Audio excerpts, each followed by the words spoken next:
you're looking at an addict, but not to drugs, something much harder and much more noble, drug dealing. It feels good to supply the community with product that they really want and treasure. I'm like Santa Claus, but with smokable items that they really enjoy. Schedule 1's got me in a titty twister. I love that game so much.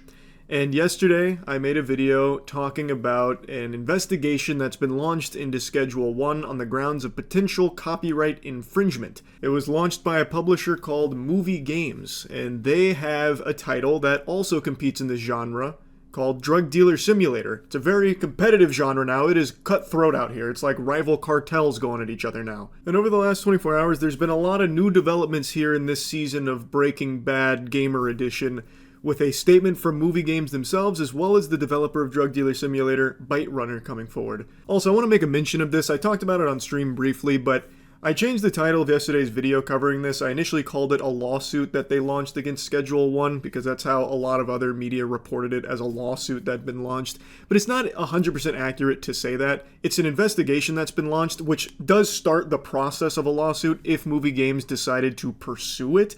But right now, what it is an investigation after they've said they've identified infringing material in like the narrative, mechanics, UI. I also saw other words expressed saying they identified characteristics of unfair competition.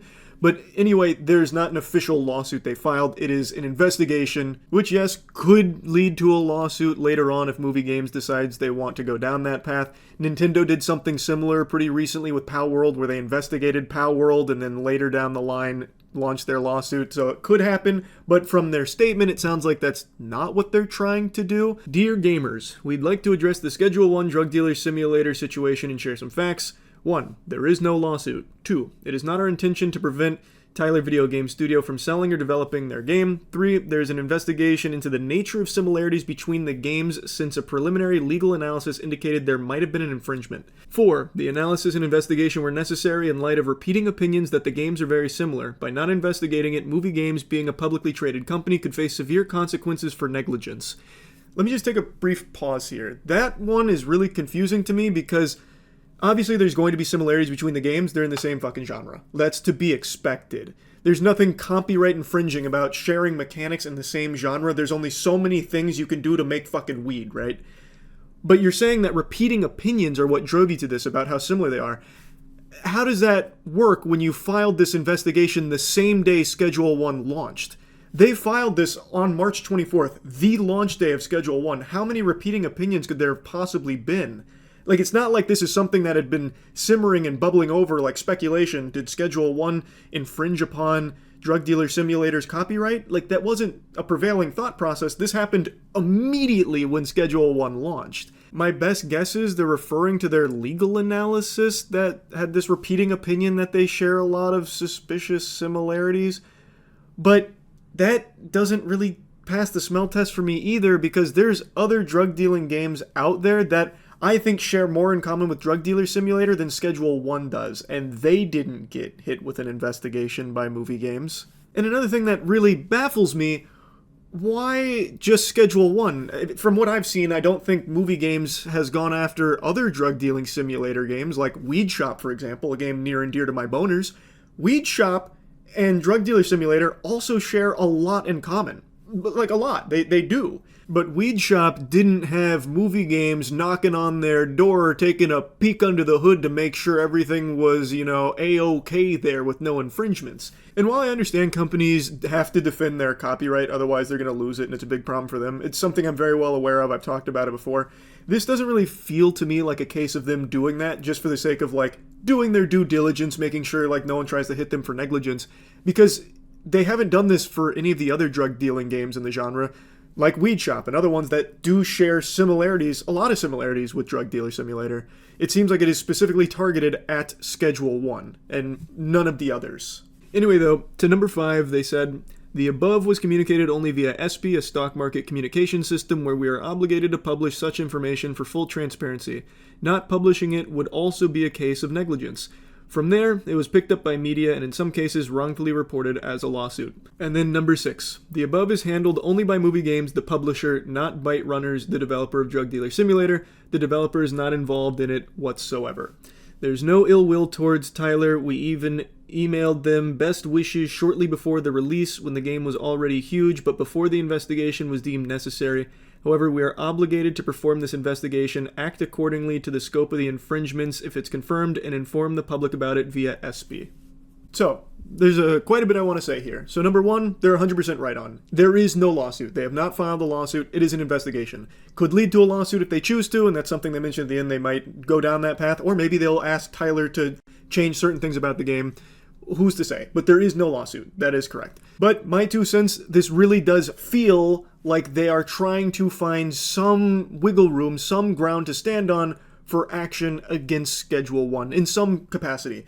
I think number 2, they're probably absolutely right about that. They're not trying to have it, get taken down or have Tyler not be able to sell it or anything. Probably not going that route. I think they're trying to look for some kind of middle ground of you change these things or you infringed upon this copyright, so here's, a price you'll have to pay for that. So something in that realm is more what I think the goal is, because this doesn't feel like just normal routine, business as usual here, because they haven't done it for other drug dealing games that share plenty of similarities with Drug Dealer Simulator. But what I really want to make a mention of here is that the tone of this is far more friendly than the investigation seems. This seems like they're trying to just, hey, we love Tyler and what he's done with Schedule 1.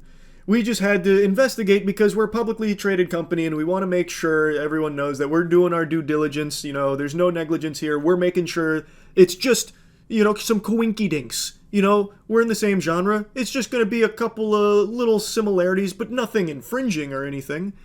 That's kind of how it comes across here. But in the investigation, they have kind of a different tone to it.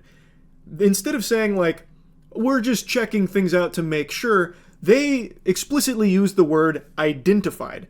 In 2 instances that I can find on the investigation report, there has been a mention of they identified unfair acts of competition, and that they have identified several elements that were used that infringed on their copyrights, like in story, mechanics, and UI. That's very different than just saying, hey, we're just checking things out. Hey, we're just doing a little perusal here. Maybe it's a mistranslation. I think that's definitely possible here from the initial reports.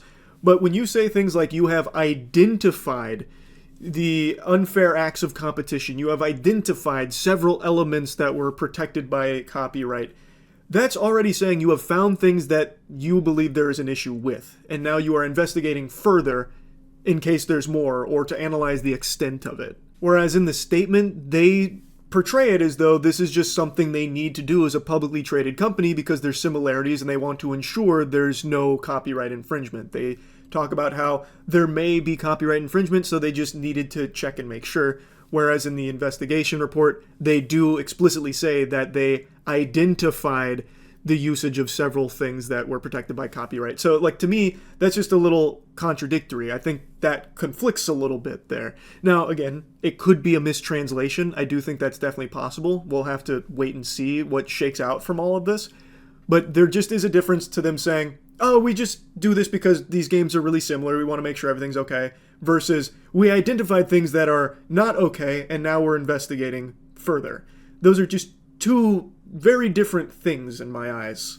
Now, as I mentioned, the developers behind the game also came forward. They said, in light of the recent Movie Games vs. Schedule 1 legal investigation controversy, I would like to state that we, Byte Runners, the development studio behind Drug Dealer Simulator series, do not have any ill intentions towards neither Schedule 1, Tyler, or the game community. Actions taken by our publisher, Movie Games, are part of their internal policy and business interest, which we have no influence over. We were not informed about their plans and are also surprised by this course of action. We are currently in talks with Movie Games on the matter. For now, we do not want to publicly neither condone nor approve the actions before these talks come to any conclusions. And then they go on to congratulate Tyler for the success of Schedule 1 and mentions that they want everyone to just support whatever game they choose and want to make their game the best it can possibly be. Byte Runners themselves obviously had no hand in any of this. This was solely a decision made by Movie Games, and Byte Runner comes out to confirm that and even mentions that they were just as surprised as everyone else was with this action that Movie Games has taken here. Now, I saw some people upset that they didn't fully come out with, like, the iron fist and say this was really bad for movie games, but I understand it's a very tricky situation for them to be in because that's their publisher. They can't just bite the hand that feeds them like that and potentially just lose their studio like that. That's not something that any developer can reasonably do. So I think that's a very unfair criticism of Byte Runners. I think this statement is totally fine. And there's something in here that I find very interesting about how this all unfolded. Byte Runners said they were just as surprised as everyone else, meaning movie games must not have consulted any of the developers about this copyright infringement that they believe was potentially happening. How the fuck would the publisher pursue this without even consulting the developers of the title? It's not like they were in the lab, like, fucking coding it themselves, making the game. How could they possibly say that something was potentially stolen from them or toes were stepped on in regards to their copyright with Schedule 1 without ever even talking to your own developers about it? That feels so weird to me. I don't know if that's weird to anyone else, but I thought that just sounded really backwards. Now, I did reach out to both Byte Runners as well as Movie Games to ask more specifics about what they think could even potentially be a copyright infringement between these two titles, and why this action would be taken against Schedule 1 but no other drug dealer simulator game. Because I truly can't wrap my noodle around what could possibly be a copyright infringement here in the first place. Drug Dealer Simulator was not the only drug dealing sim game on the market. There's a handful of them. There's nothing super unique about that concept. There's nothing there that I believe is exclusive to just Movie Games property that no other game can ever use without stealing from them. Like, it's not like Spider-Man, for example, right? It's not like Tyler made a Spider-Man ripoff where instead of slinging webs from his hands, he's slinging webs from his feet. Then you've clearly got yourself an issue there. Here, it's similar mechanics, sure, because it's the same genre. There's only so many ways you can be making these drugs and distributing them on the street, using a phone to contact people. Like, all of these things are, of course, going to be similar. So I'm just so curious to hear from them what specifics they're even looking at in regards to a potential copyright infringement. I just don't get it, because I don't think it should have ever even come to this in the first place. Maybe it's all a huge misunderstanding, but I still just don't even see why the investigation would be led underway in the first place, stating that they've identified, copyright infringing uses of story mechanics and UI. Like, that, to me, it just doesn't make sense. So I'm hoping to get some answers from them soon, and I'll let you all know if I do. Anyway, I wanted to just give you an update to this. That's really about it. See ya.